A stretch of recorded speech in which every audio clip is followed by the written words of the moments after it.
Sir, I want to thank, first of all, the Minister of Health and also Mr. Harris for speaking. I think that we've reached a stage, as the Minister indicated, that we're challenged. We're not overwhelmed, but we're challenged.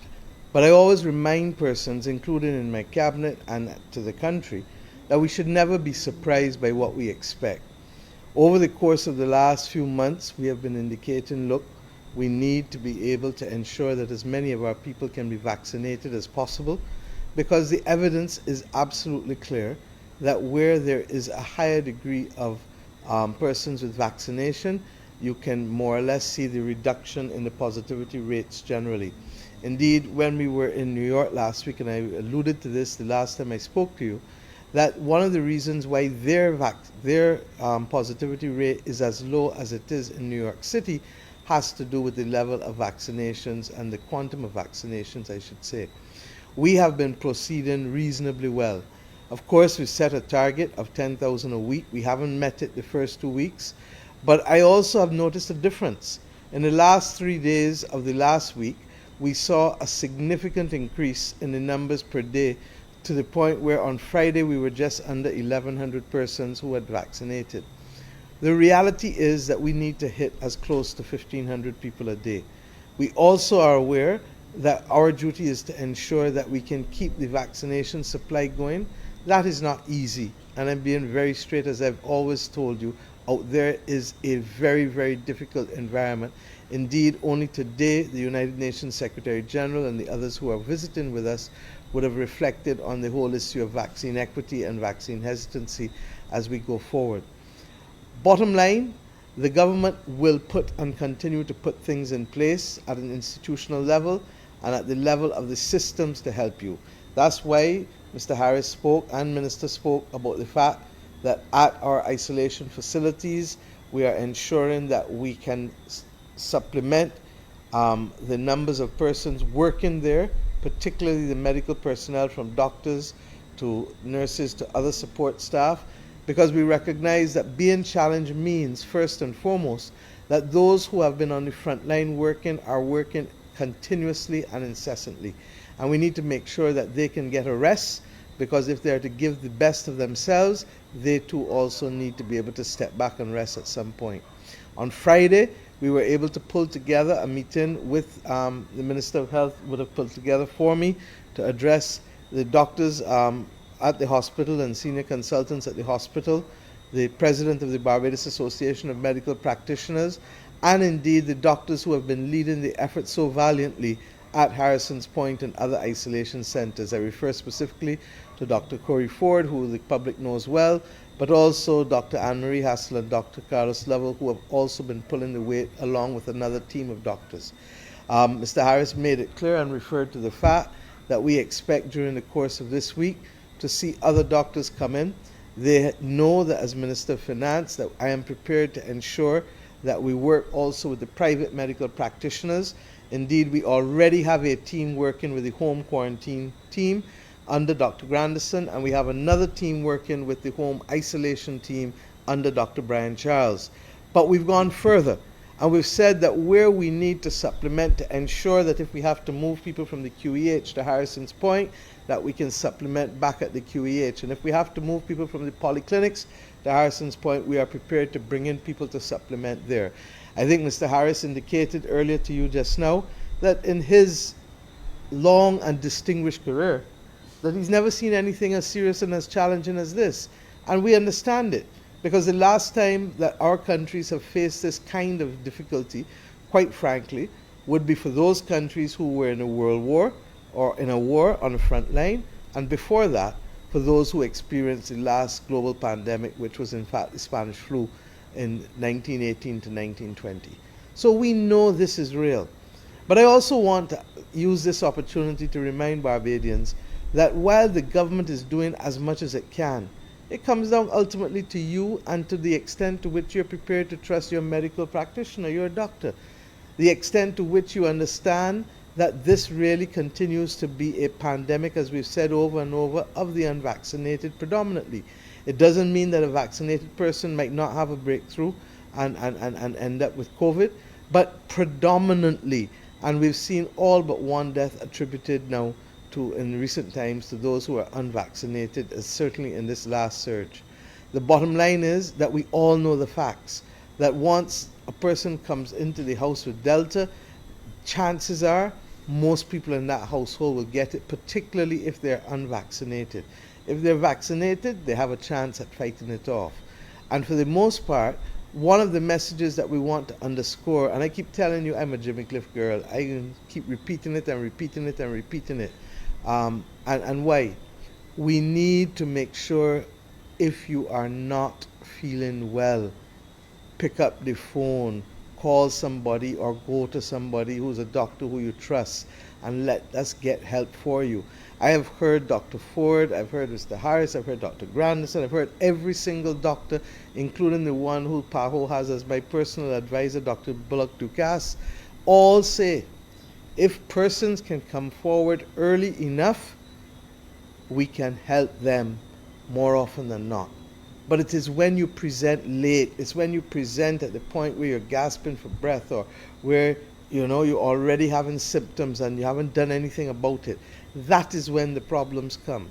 And we regret that we've seen the deaths that we've seen this week, but we also know that it could be far, far worse if we were not at this point in time with the level of vaccinations that we have. And where is that? The country has the dashboard, and I said previously that you can see that we are hovering at about 38, 39% of the overall population. But in truth and in fact, when you look at the people who can take the vaccine, who can be vaccinated, and then you look at who cannot, you realize that from toddlers to 12 years old, you can't take it. And if you were to take them out of the equation, we are already at about 57, 58% of the persons who are eligible to take the vaccine taking it. What does that mean? That more than 5 in 10, almost 6 in every 10 Barbadians who can take it are taking it. We don't expect to get 10 out of 10, and we said so from the very beginning. But we do need to push a little harder, and we do need to see if we can get beyond that line of at least 70 to 75% of those eligible, which then will allow us then to look at the rest of the population separately. Why? Because without that, we're going to continue to be challenged to ensure that more Barbadians can come back to work. We'll continue to be challenged in terms of people's movement.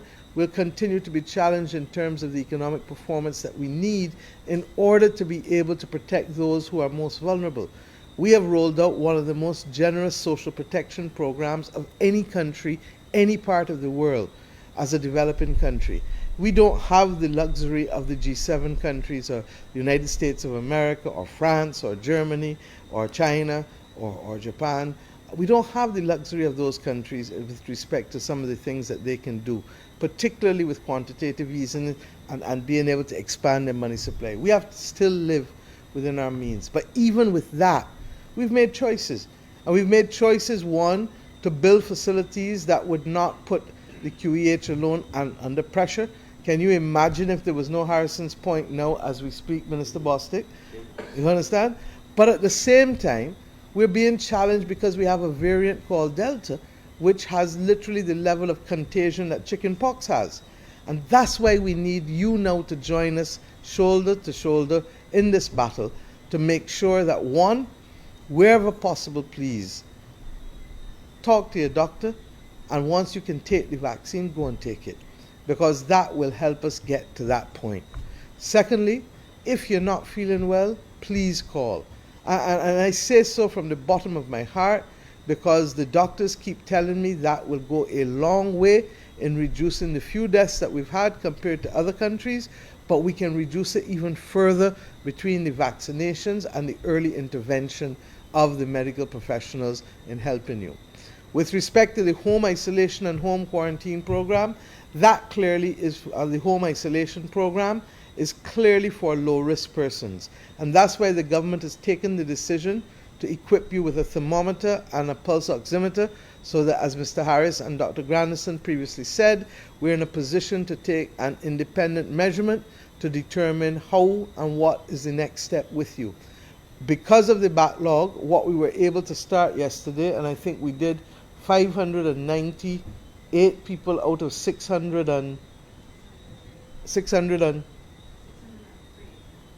603 people out of how many? We were able to do 583 out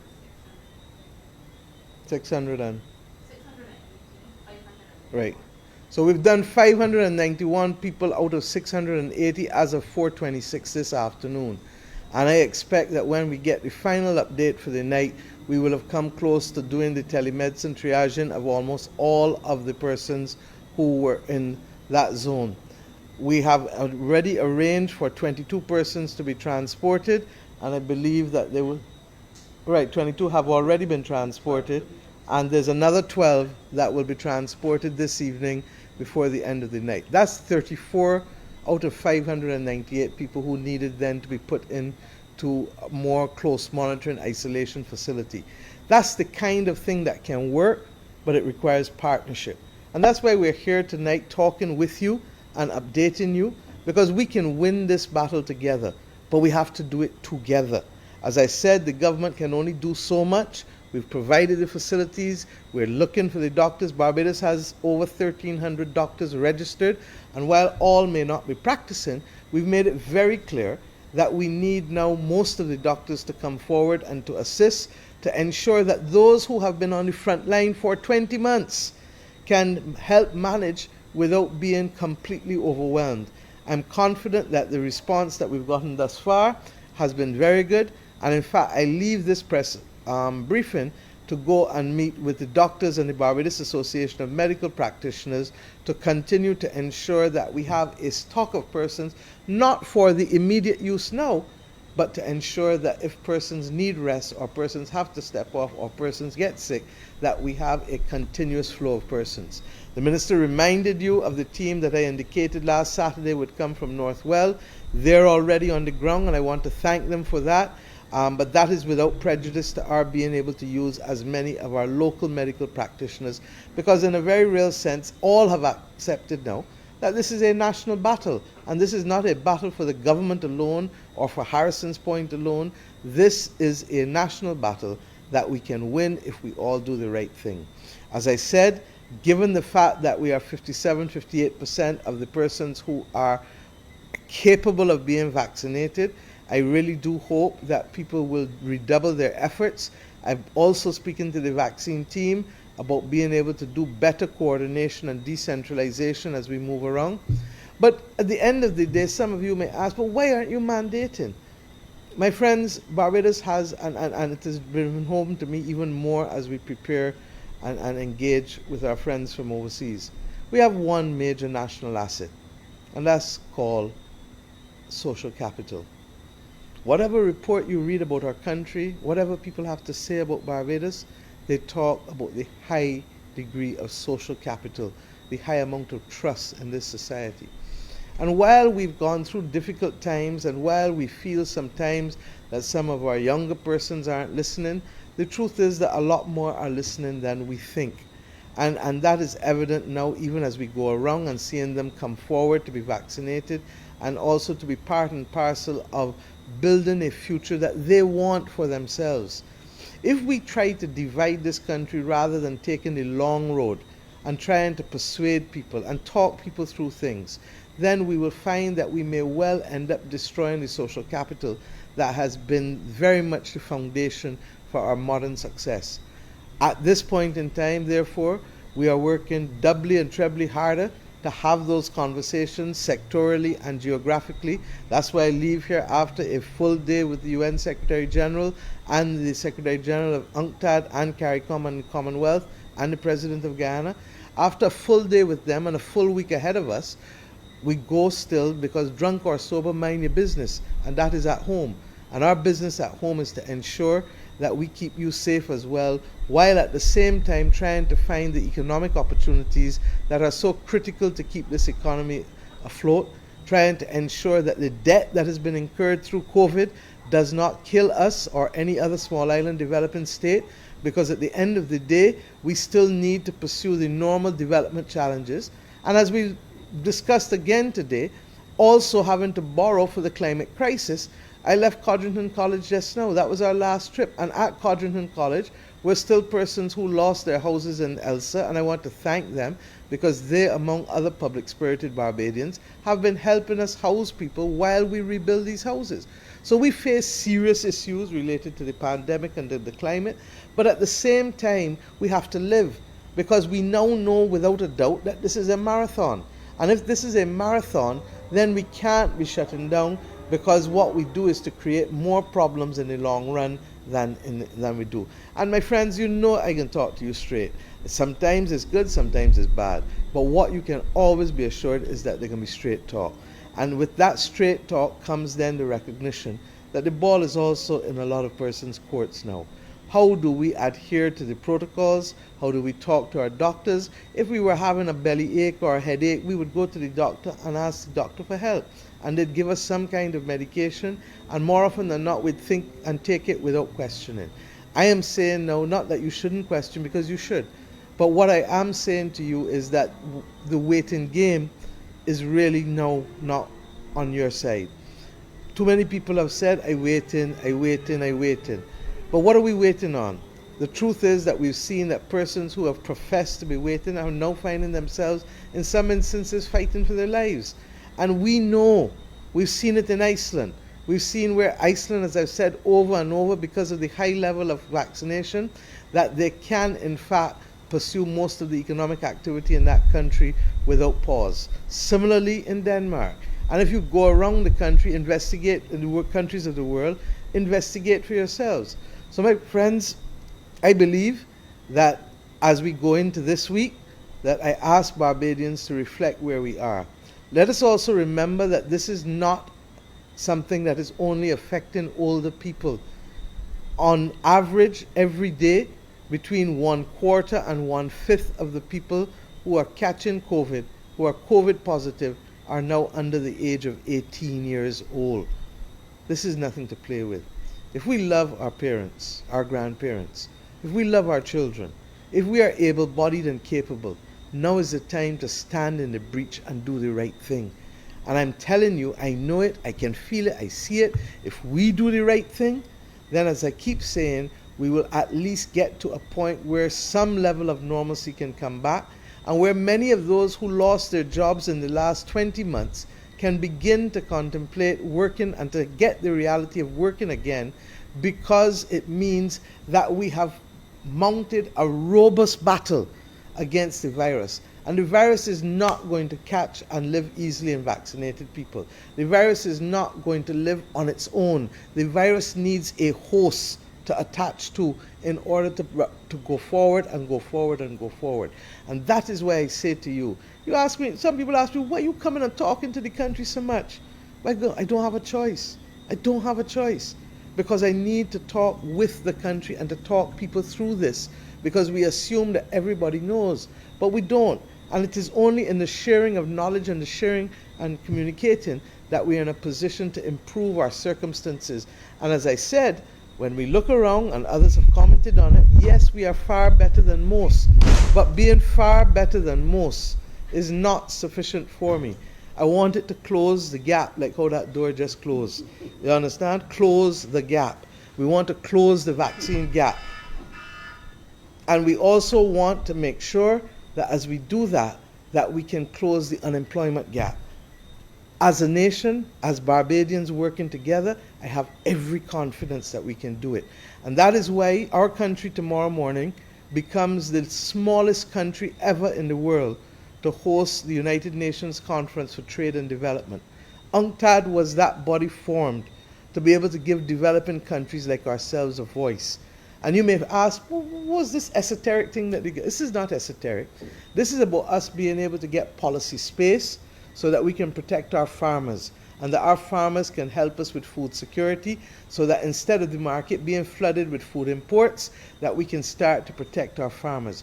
This is about us being able to get the voice and the message across that if we have to keep borrowing money because of the climate crisis, then it makes it difficult for us to do the other things that we want to do as a country, like being able to educate our children, or being able to expand our healthcare services, or doing the things that can produce and promote investment in this country. We believe, therefore, that it is critical that we fight for adaptation funds and resilient funds. And what is that simply? The world right now is on the verge of a serious, serious problem that is incapable of being reversed. That is the increase in temperatures. The Caribbean people and other small island states have said, look, we've already seen an increase since pre-industrial times of 1.2 degrees. We know that if we ever get to 1.5 degrees, it's going to be difficult for us to survive. Well, the sad news is that in spite of us saying so for a long time, the world is likely to go beyond 1.5. And when we go to Glasgow next month, we're likely to see a world that might end up at 2 or 2.1 degrees. If that is going to be the case, it means more storms, more hurricanes, more droughts, more sargassum, more wildfires in other parts of the world. And therefore, it means that we're going to have to take action, just as we've had to do in the last 10, 15 years, where we've had to build protection. You see the boardwalks that we build, a lot of that is to protect against coastal erosion. You see the gabions that we use, that is to protect against the slippage. All of these things cost significant sums of money. I haven't even started to talk about water yet. But if we have to do these things and borrow for them when somebody else outside caused the problem, then it means that it's difficult for us to meet the needs of ordinary development and ordinary Barbadians for the purposes of development. That's why we're hosting this conference here. It's one of the ways where we give our voice more reach, and we start to say, look, you can't only lend me cheap money on the basis of how much earnings I have as a country, because you're penalizing me for being successful over the last 55 years. You need to start lending me money not on the basis of GDP per capita. You need to start lending me money on the basis of my vulnerability. Because if I'm vulnerable to these things, if I'm vulnerable to a groundwater crisis, as many in the country know because of the lack of water, if I'm vulnerable to storms, as we saw with the freak storm, which nobody believes when we tell them what happened in Barbados in that 90 minutes, or even the hurricane.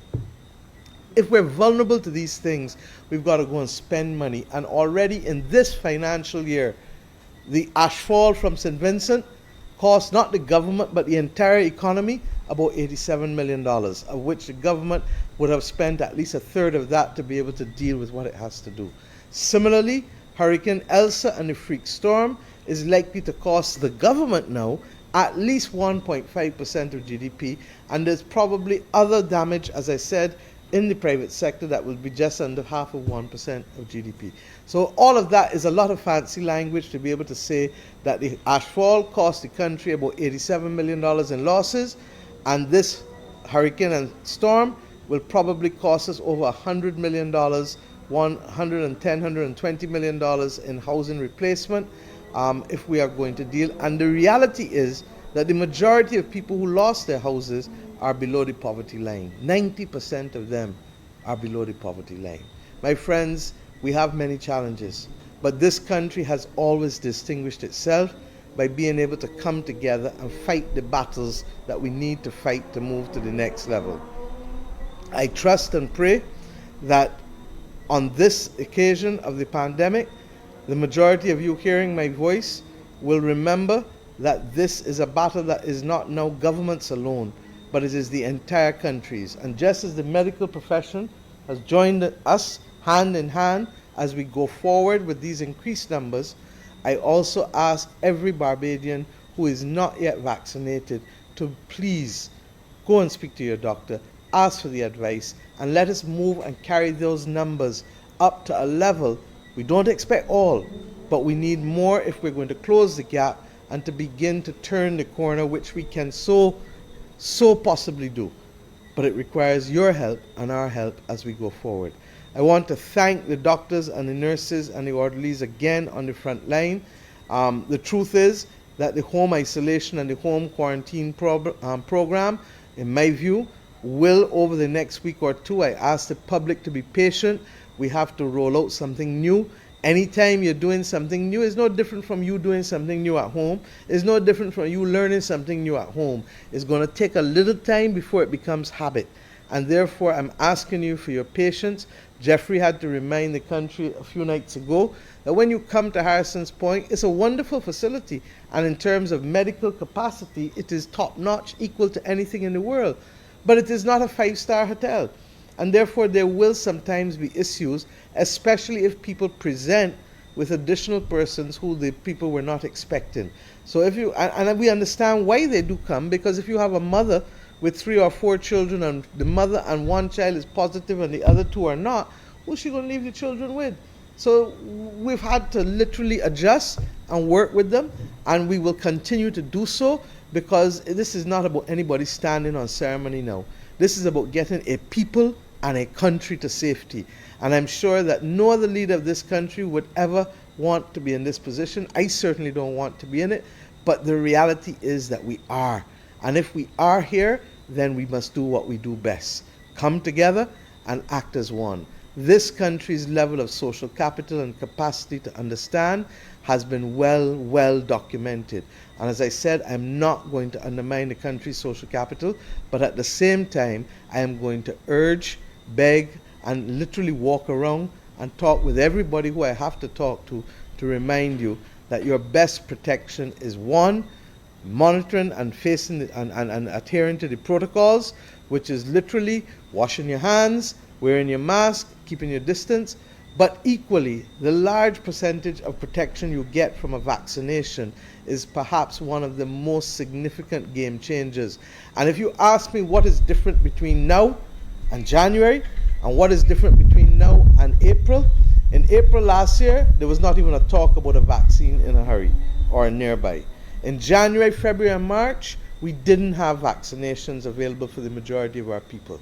Now, even though there's a surge, we have the benefit of that. And it is that that can help us stave off the level of deaths, even as we fight through it. But it is also that that will help stave off the level of serious hospitalization. And it is that that will allow us to ensure that we do not cause more unemployment by locking down and more people to suffer by locking down. So my friends, we in this together. There's no other way to put it. And it is up to all of us to do the right thing as Barbadians. And I have every confidence that we will do it. And if we have to come week by week and talk with you, we're going to do so, because that is the preferred route to mandating and forcing, because we do not want to lose the essence of who we are. Because when all is said and done, this country is 166 square miles, and all that we have is one another. I ask you, please, help us help you. You're at the center of it now.